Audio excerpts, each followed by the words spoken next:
Hi everybody. This is Jenny Treminda. This is video 5 out of 7. I'll be honest, I'm officially now going out of order. I realized doll number 6 is actually with a friend of mine getting pretty clothes made for her. So I'll go ahead and introduce, doll number 5 is missing. Or not missing, is visiting, so I'll introduce doll number 6. It's late, I'm sorry. Okay, and you can probably hear that, the thunk, thunk, thunk. My fan in here is insane, so I do apologize. It sounds like a bass beat. Think of it as a bass beat. Yeah, got nothing. Sorry. Anyway, this is, once again, this is technically doll number 6, but we'll run with number 5. This, let's go close up.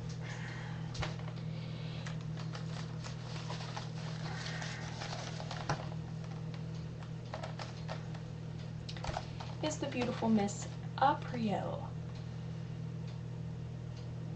Rosacae. She is actually my second of 3 hybrids. She is, I want to say she's one of the oddly kind of double unpopular molds.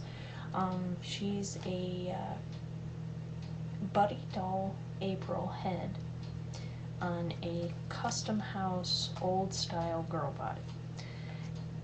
And I say old style because Customhouse, they did this kind of purge of their stuff where they said, okay, well, we've got these unfinished kits, and an unfinished kit is where when they pour a mold for resin, they have to like keep a little piece out so that they can pull it out of the mold, and it's called flashing.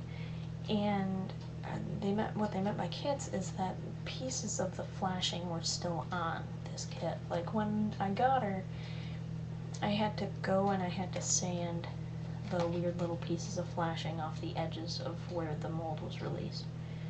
And her eyes are these really pretty they're called sand sparkle. Not really sure the brand, they're just glass. And they've got pretty sparklies in them, and her wig is a bright green insanity from a friend of mine, from Helllloooall from DOA, aka V, because she's awesome. But yeah, she had it for one of her girls, and she's like, I am never going to put this on my dolls. And I said, well, let me try it on her when I had her head.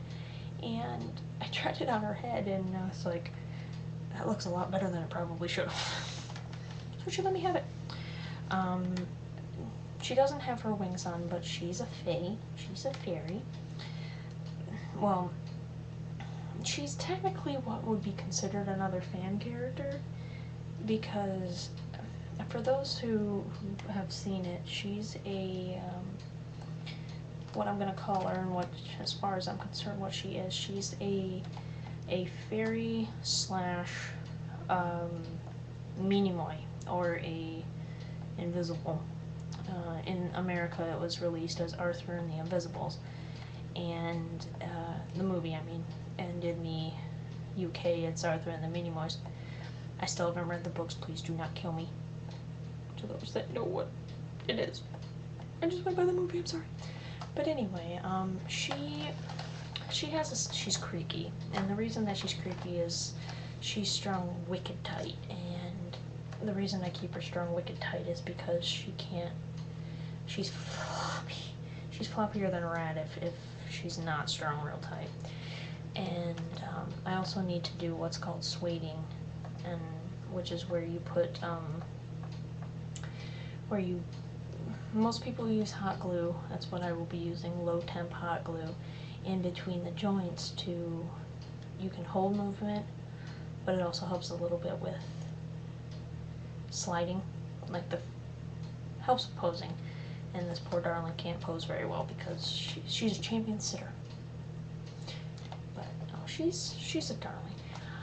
She's got a small history with my 7th doll, who I'll be introducing after I get the poor boy some clothes. He just came a couple days ago, or about a week ago, and he has no clothing whatsoever because he's a tiny, and the only clothes I have for tinies, other than Mistoff's outfit, which he's never giving up, are for girls, and Lyra isn't giving up her outfit in any of her clothes.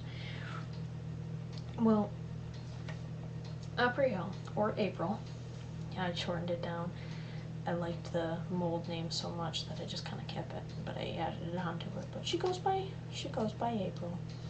She's a fae with very limited world knowledge because she lived in the village of the Invisibles, who don't interact with the world too much. They're real tiny.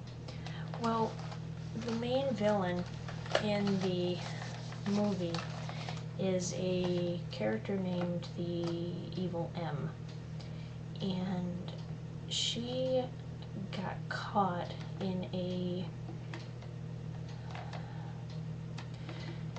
at some point they can shrink and enlarge people, or invisibles can get bigger, humans can get smaller to interact, and they were using an antiquated version of it, like they'd point a magnifying glass at the ground and it would shrink, or they'd turn it around to magnify, and the Evil M broke the magnifying glass as she was being embiggened, for lack of a better term, and it stunted her, so now she's kind of stuck in this half, not quite tall enough to be a human, not quite small enough to be a mini-moy or an invisible, and so she's been shunned.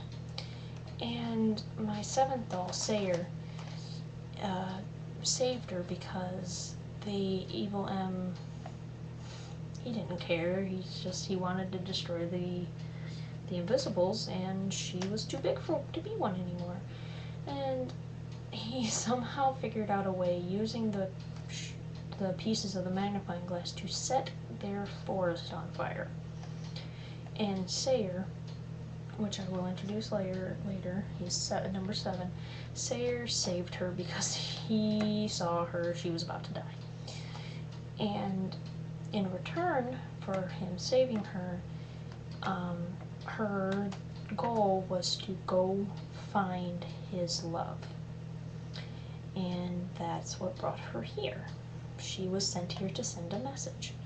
And now that she's here, Lyriel took it upon herself to say, well, if she doesn't have anywhere to go, why doesn't she just stay? And of course, Jay agreed, being uber hospitable, charitable Jay. And so she's here. Not a lot is known about her. Nobody really knows much about her at all. Sayer's got all the answers because she can barely speak. She has a very, very large and awkward language barrier. In her forest, about the only real language that she gathered were from like campers sleeping in the forest. So she just knows little snippets of language conversion and talking. So she speaks in real stilted language. So right now everybody's kind of having not exactly a hard time trying to understand her. It's just more she doesn't talk much because she doesn't know how. And so that will be a nice little roadblock. Her story is currently in development. Now that Sayer's actually here, I can start really pushing it again. But I need to get Galdara, it's who 5th doll is. I need to get her back from my friends so that I can actually do the stories again. But yeah, she's new and she's cute and I love her. She's adorable. To explain where I got her, she was a gift, a good job for being awesome, I don't know why, gift from my friend Bakay. Picked her head up at us insanely cheap price for a doll. Same thing with her body, just she's my cheapest doll. Her head, I believe, was $40 on the secondhand marketplace. Her body was 105 because they were doing the whole send the kits out. So she's super cheap, but she's so darn cute. She's so darn smiling, and everybody likes her because she's smiling. And you can't go wrong with a smile every once in a while, can you? Can you? You can't. But again, this was number 5, covering actually doll number 6, but we'll run with it. Alright, lots of love all.